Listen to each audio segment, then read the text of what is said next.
Hey, true crime fanatics, this is Claire. And I'm Andy.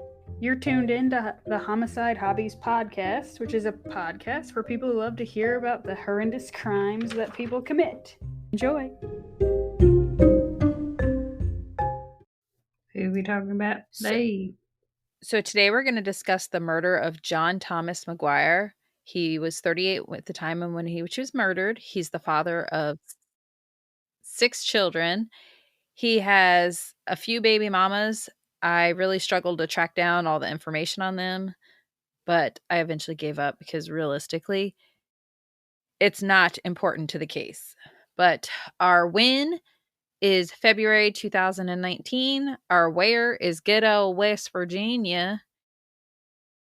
And for our listeners who are not aware, West Virginia is known for inbreeding, which I did take. That's not the only thing they're known for.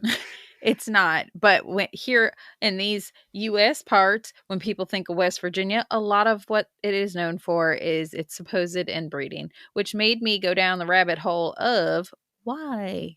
Is it really that the much mountain inbreeding? Folk.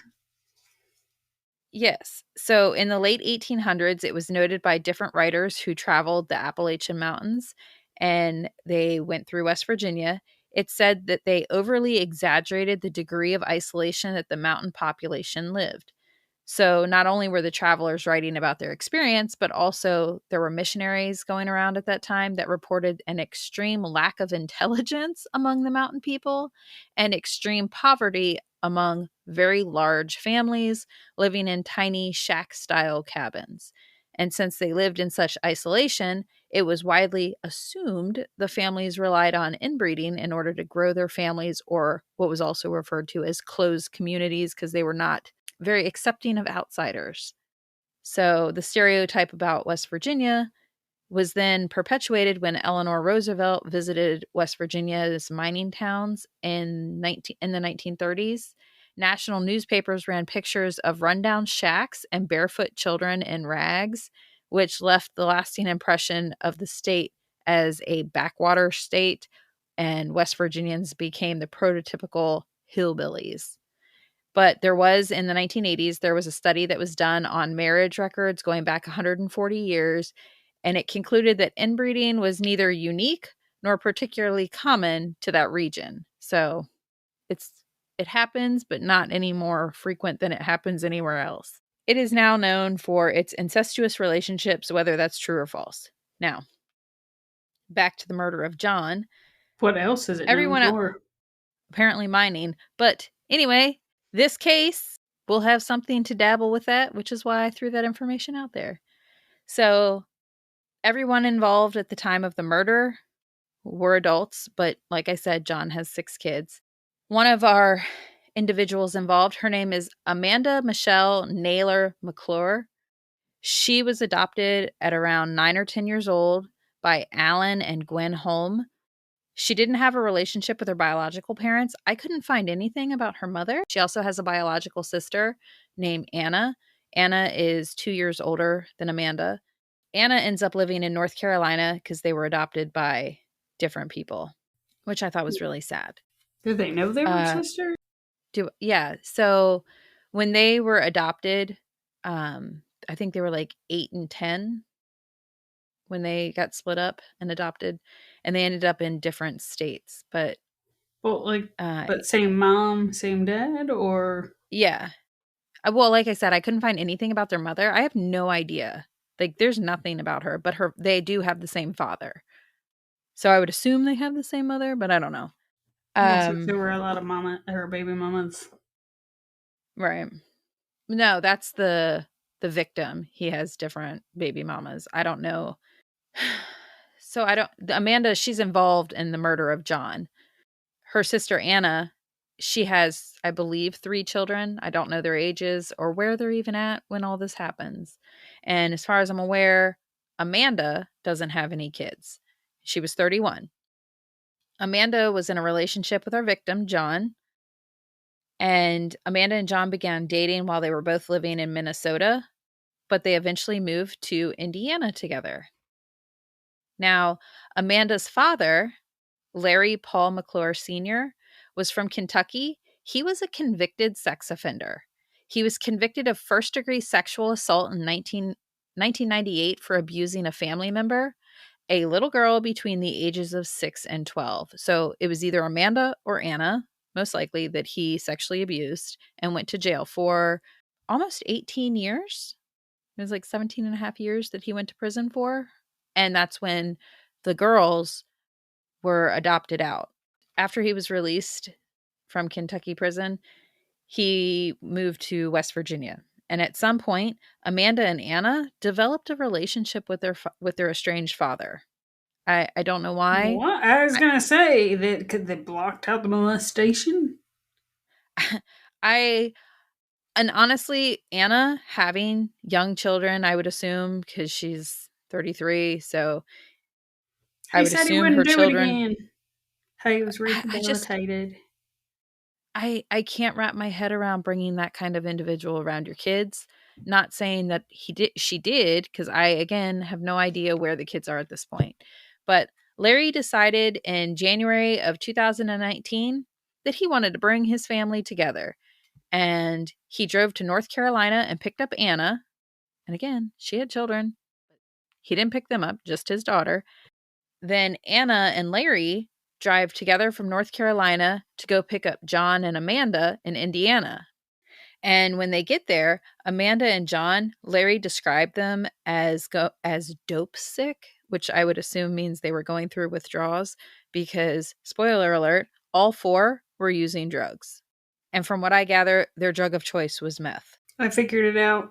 I figured out why incest is a thing in West Virginia, or at least in the areas that incest is okay. It's because they're too busy doing meth and moonshine. Yeah. Well, these four adults drive to Sky Gusty, West Virginia, where they were all going to live together on Larry's property and cook up meth as a family. Well, obviously, when you're high and drunk, that sounds like a fantastic idea. Let's all live together and do this as a family business. Well, my question is John's the father of 6 kids. Anna has, as far as I could find, 3 kids. John's 38, so his kids can only be so old. Even if he was 16 when he started having kids, like... Yeah, but the state will take care of them. Yeah, well, where are they all? How can all these people just pack their stuff and just go to a different state to go cook meth as a family? But apparently cooking meth wasn't as easy as the 4 expected. And Larry would constantly be getting... I guess they were having trouble cooking They it correctly. were Googling a recipe, and they're like, this turned out to be an apple pie. No. So, but Amanda would regularly go run after her dad, who's off having a temper tantrum that his meth didn't cook up right. And she would console her father. I don't even know what that means. How do you fuck up cooking brake cleaner? So I do have that in here later, but yeah, you got the recipe? Apparently it didn't crystallize correctly. It would stay in liquid form or whatever. I don't know anything about meth, but maybe whatever they were cooking, a sign of it didn't get hot enough. Perhaps, but Larry would throw a temper tantrum and go storm off, and Amanda would go running after her pa and console him alone. We'll get it right, Pa. Don't you worry. We'll get that meth cooking. Here, have some moonshine. It's meant to be liquidy. During the barely 2 weeks, 10 days to be exact, that the 4 lived together, John apparently told Larry that he loved Amanda and he asked his permission to marry his daughter. Little did John know, the woman he said he was in love with and wanted to marry was having an affair with her sex offender father. That's so disgusting. It's foul. Like, that's her biological father that she's choosing to console with her vagina. That's how their sexual relationship began, was when he was having his response to that. So Larry decided that sharing Amanda in marriage was no longer going to work for him and said that John had to die. Please do not tell me that's the motivation of all this. It sure fucking is. And That's On disgusting, Valentine's, Andrea. I And you're know. going to chastise me over my Google history, and you're finding all the daughters diddling the dads? I am not. What other case did I do where the father and daughter diddled each other? It was a stepfather I'm that sorry, the diddled. mom and the boy. Oh, yeah. You and your incestuous things. So, anyway, on Valentine's Day 2019, this group of four did some of their homemade meth. John had bought a bottle of wine as a gift for Amanda. They were making it a And then fancy meth night. And then Amanda suggested that they all play a game. The four were going to play a game that they referred to as a trust game. It's called In Hide the this trust Pickle. game, no, she does that in private with her pal. It's called James, guess what's in your ass? Ew. So I guess Amanda was like bragging that she could get out of any type of restraints. And she wanted to supposedly see if John could. So John was tied up for this game, his wrists and his ankles. And then he realized this game's Can not I very much say this fun. game is pretty weird even with her dad? Oh, and her sister. Yeah, super weird. And so when he realized this game's not very much fun, he bent down to start untying himself, like around his ankles. And that's when, depending on who's telling what happened, because spoiler alert, they all blame each other. Larry or Amanda hit John over the head with that gifted bottle of wine. And apparently, John sat straight up real quick. He leaned against the wall and he was holding his head, probably having a what the fuck moment. But considering they were considering they were all high on meth, I don't know. Something just hit me real bad. Yeah, this game of trust ain't so good. So John was then hogtied with a rope around his neck. And then Anna, the sister, injected John with a bad batch of liquid meth. And she injected it directly into his carotid artery using 2 syringes. So they were trying to OD him. He didn't die. He didn't So die. they did it And twice. then, well, they filled 2 syringes and then injected it into his carotid artery. So they said, well, I'm getting there, but they continued because he didn't die. They took turns beating him. And according to the McClure family, the bad batch of meth is when, like I said before, it doesn't crystallize properly. But Amanda, again, I can't say this enough. They're all a bunch of morons, high on meth. She said that the bad batch of meth was going to work like a truth serum for John, and that by injecting it into John, they would get the truth out of him because Amanda and Larry, in their paranoid state, were convinced that John was working with the feds as an informant. So they kept using their homemade liquid meth and torturing John to try to get the truth out of him.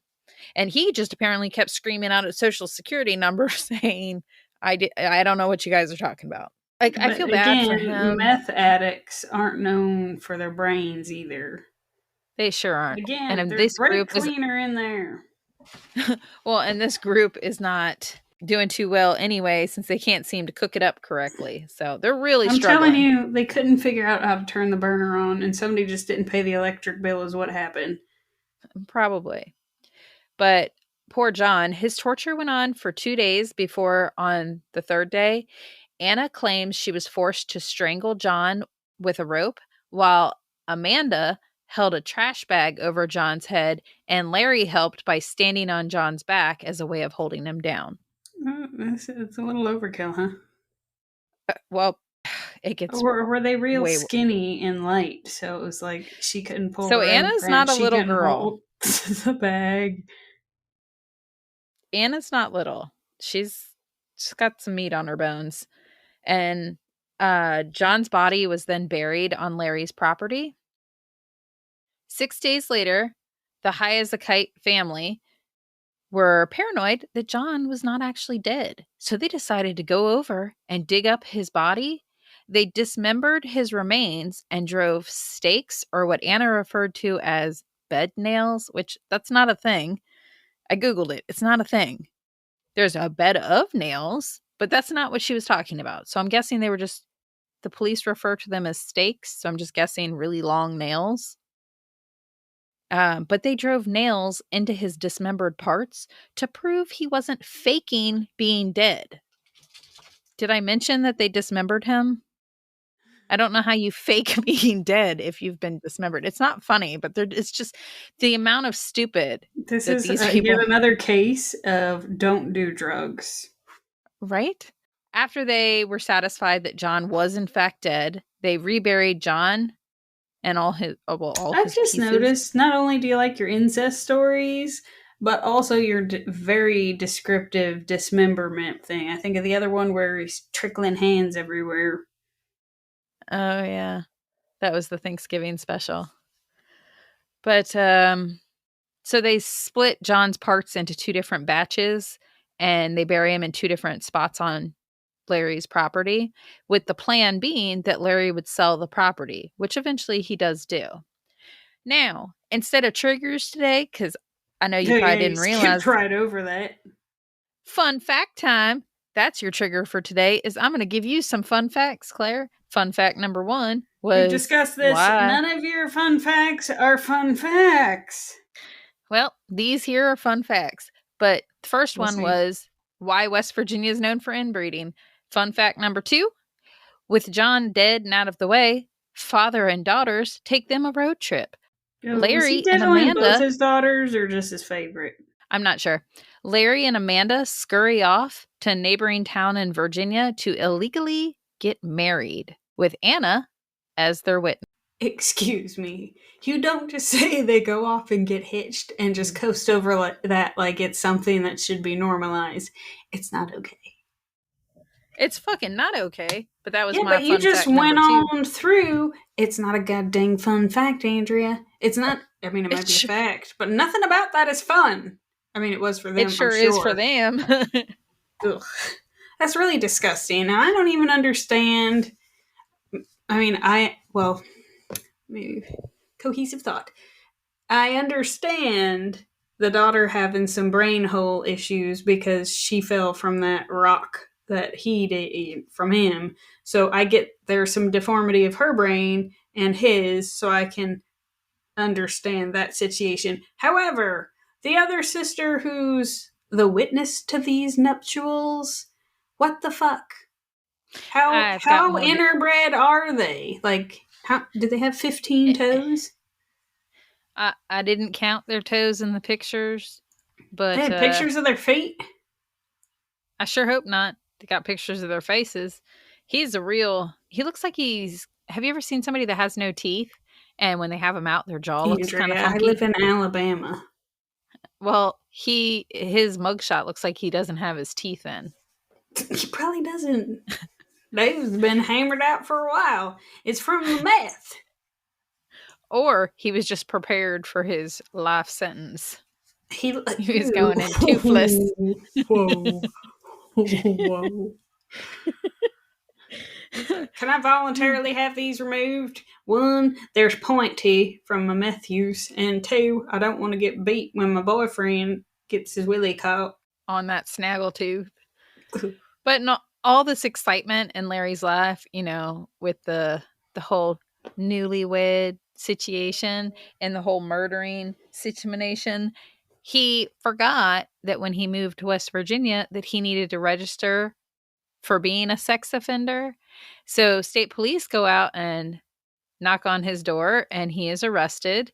And while in custody for not registering as a sex offender, he just like voluntarily fesses up for no reason for murdering John. He He's didn't just like, hear. No, he didn't hear why he was brought in. he sure didn't.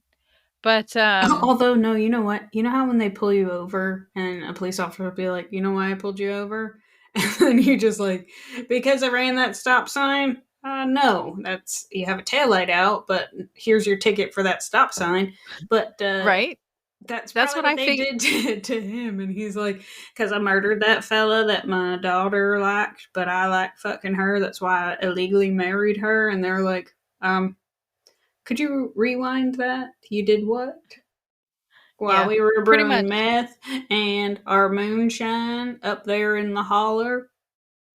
And we're pretty sure he was a federal informant, so we were giving him the bad batches of meth because we thought that would work as a truth serum.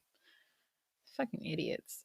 Yeah, so he fesses up to the West Virginia State Police for murdering John, and John's dismembered body was found on September 24th, 2019, in two shallow graves in Sky Gusty, West Virginia, at Larry's property.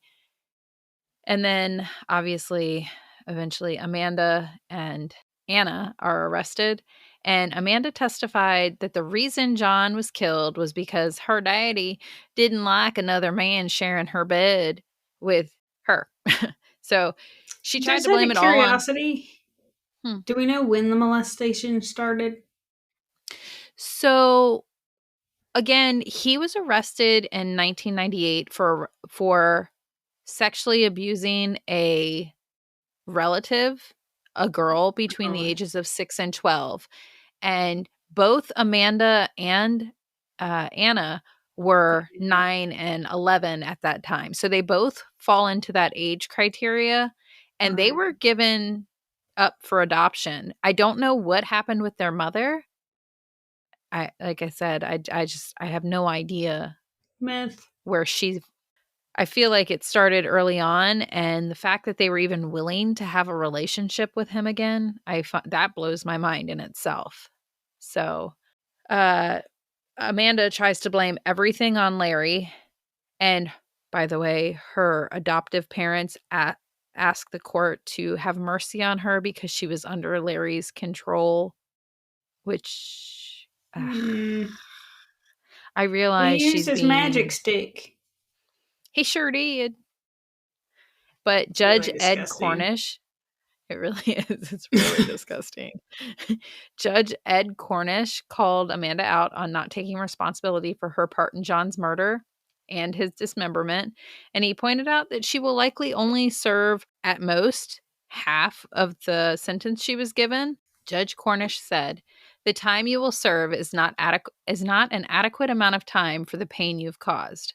Amanda pled guilty to second-degree murder in July of 2020, and the judge gave her a max sentence of 40 years. So You think she'll likely. he applied for conjugal visits? Ew. That's disgusting. She was 31 at the time that she pled guilty. Her daddy, husband, person, Larry, he was 55. He pled guilty to first-degree murder, and he was sentenced to life without mercy, which I'd never heard it quite like that before. It's the I'm West assuming Virginia that version of life without parole. or it was laugh without mercy on his butthole and apparently his Oh, mouth because yeah. No mercy yeah, around these parts. And no Vaseline neither. only your tears is lube. But anyway, That's so so Larry said fucked up. Larry said during Larry's sentencing, John's mother, her name is Karen Smith, she said, "In my book, all three of you need to die. You don't deserve to be on this earth breathing. I'm going to live to see you or one of your kids die before I go. Who gave y'all the right to play God?" So I agree with her. They all need to die. Yeah, for sure. And then Anna, Amanda's sister, she was 33. She also pled guilty to second degree murder. So at least all three of them just pled guilty. They didn't go through the whole, I didn't do it. And they didn't try to excuse their bad behavior. Granted, they all pointed the finger at each other. Anna claimed that her father threatened the lives of her children and herself if she didn't participate in all of the things that took place. I And feel then like Larry, between the inbreeding and the meth, their IQs could not have been very high. So I don't feel like it was very hard to tell them that you're guilty of it. Why would you plead not guilty? Sign here. yeah. Well, Anna pled guilty to second degree murder, and she was also given the maximum sentence of 40 years for her part in John's murder. And one more fun fact for you there, Claire, to answer your question about the sister going along with everything. Anna agreed to murder John because she also dated John but before Amanda. And she and John had a child together. So one of John's 6 children were with his girlfriend's sister. Does that make sense? Like, it's a huge web of fuckery. It's a But shallow pool, is what it was. Angela Erickson, she's the mother of 3 of John's 6 kids. She raised funds to bring John's body back home to Indiana to be buried because he was in West Virginia and it's expensive to transport a body across state lines. I don't understand why they didn't do a cremation.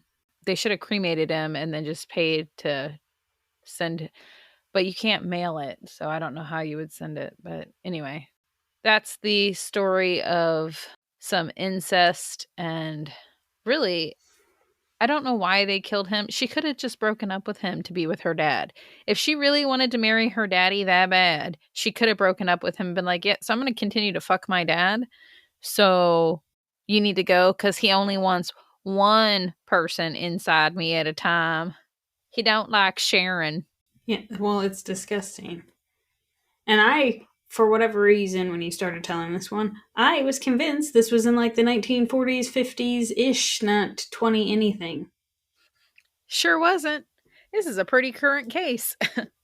Anna was just sentenced in like, I think 2021. I can't. Super gross. But yeah, so they did do the whole held up their West Virginia parts.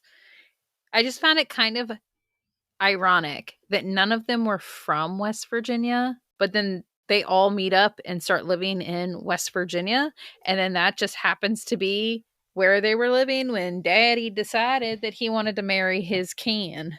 I realize it's a tragedy for John's family and his kids, but it doesn't sound like any of these adults were really actively involved with their kids, that they were able to just pick up and move across state lines without a second thought about the well-being of their kids. And I realized drugs were involved, but like his mom doing the whole boo-hoo-hoo, his kids cry every night, asking for their daddy. I know I'm going to upset some people, but I don't believe that because he was already out of their lives when he packed his crap and moved. You know what I mean? Yeah. It doesn't mean he deserved to die. Not at all. It doesn't justify No. what happened to him, but the level in which they're saying, not that he's missed, but like, yeah. How did his they miss him when he role. wasn't really there anyway?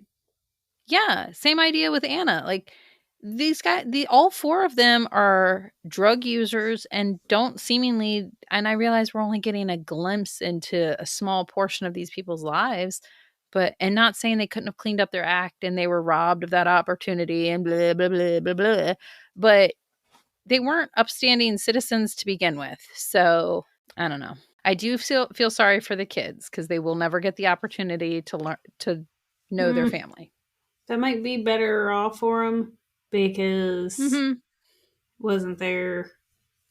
Although it didn't save the girls being adopted because they had some weirdness going on. Although I find it hard to believe that you can attempt to date someone or be dating somebody and not be like, yes, I'm pretty sure those affectionate feelings and touchings of your paw aren't real normal. So I don't think that John was aware. That's because what I'm saying. I think I know he how would you not like? So John and Amanda lived in they started dating in Minnesota and then they moved to Indiana together. And then that's when Larry got out of prison and moved to West Virginia. And he decided he wanted to keep his kids close with him. So since John and Amanda were having vehicle issues, he drove to North Carolina, picked up Anna, drove to Indiana and picked up Amanda and John. And then they only lived at Larry's property for 10 days before they murdered John. So essentially they only had a 10, right? No, but they essentially only had a 10-day relationship. And I feel like there were only 2 sausages in that house. So I think that their physical relationship started when Larry would have his temper tantrums, and Anna did point out that Amanda would go console their father when he was upset, and they'd go on walks alone together. And I have a feeling Ew. that that's when she was She consoling dried her his paw with her eyeballs with vagina. her. No, she dried his eyeballs with her titties. Yeah, he's off crying and kicking the dirt, real upset that the meth is not crystallizing correctly, and he done can't figure it out. That's what he was getting mad Again, about. he didn't have the burner on, and he's like, I'm going to wander over here and cry about it. Wink, wink. Well, she went over, and I think that's when their relationship started.